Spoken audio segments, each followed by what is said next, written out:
Okay, here's a quick video on how to start up the sound system in the main auditorium here at church. I'm going to do really three parts. One is physically powering up the mains. The second is the loading presets for the digital boards, and then the third is turning on the monitors. So I want you to see a shot of everything when it's powered down, specifically the laptop here. You can see there's a little app called Universal Control. This thing always runs when you start up the laptop. This thing will always be there, and this is sort of what it'll look like when the boards are powered off. So really there are two racks here for the physical equipment, and each of them has a power supply on the top. So we'll just hit the power buttons on both of those, and we'll see that everything powers on, including the boards. What I wanted you to note here is that you can see once the boards power on, that we'll see that it actually opens the control surface for the board. We'll come back to that in a second. So really just hit the two power buttons that'll power everything on.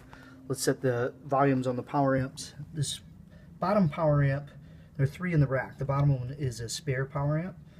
We only use that as a backup in case we ever had a problem with the mains. Next power amp up, you can see it's labeled main left and right. That's obviously for the mains. Next power amp is labeled front and back, and this is for the speakers that sit on the front wall and the back wall that sort of fill those corners. So very simply, we are going to turn the volumes all the way up on the main left and right. For the front and back, we're going to go all the way up and then back 1, 2, 3 clicks. Right? So that's all the way up and then back 1, 2, 3 clicks. And that's really just as we've tweaked out the sound system where it seems to fall the best. It tends to get loud in those corners if you don't do that. So that's powering up the mains. Okay, so the next part is loading a preset. And you can see again that when we powered the board on, that it automatically loaded our Studio Live control panel. So really what we're going to do is we're going to look. We have several presets that are loaded over here, saved over here. We're just going to grab one of these guys, and most specifically I'm going to grab the one that's dated 3/30/14, so they all have sort of timestamps I put in the names. Let's grab the eService 3/30/14, and we're going to take it and we're going to drag it over here. Now it isn't, so we're just going to click and hold and then drag it over here. You can see that the screen sort of changes and it ghosts out. It's important where you drop this. If I drop it here, you can see that only part of the screen goes out, just the names.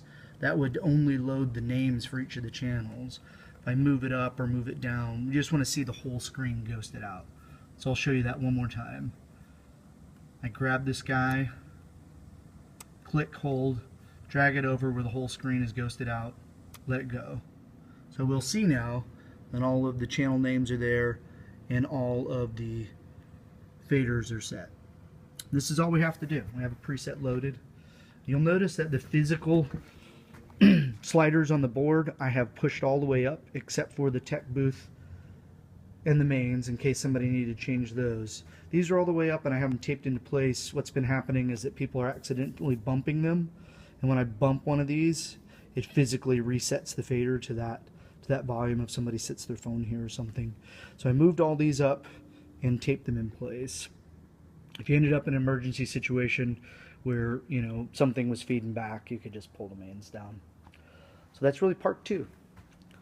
We got everything powered up. We have our power amp set volume-wise. We have a preset loaded. So I'm going to walk down so this can be one continuous video here. I'm just going to walk down to the stage, show you how power on the monitors, and we should be good to go.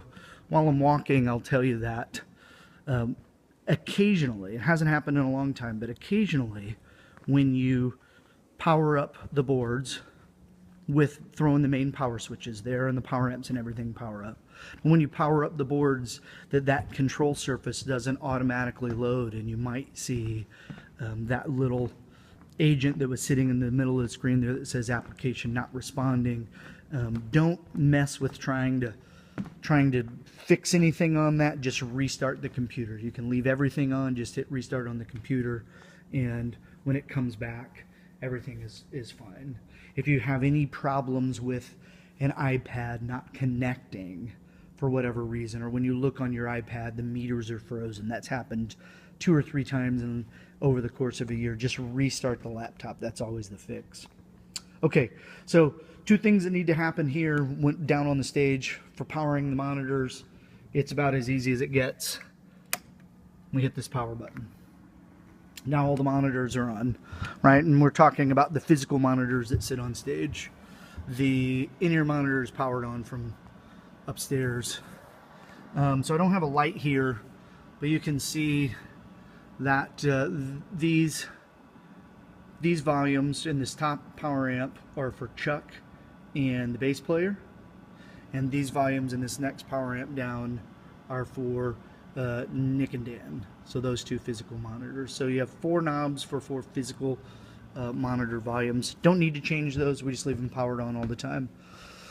Last but not least, you'll notice that the drums are not powered on, and you'll actually hear that there's a buzz in the monitor until you do power on the drums. Now, best practice would be to hit the mute button before you do this, because it's going to make a little pop, but you can see there, power button on this power strip. I probably should have hit the mute button. That was kind of loud. You see the drums are powered on now.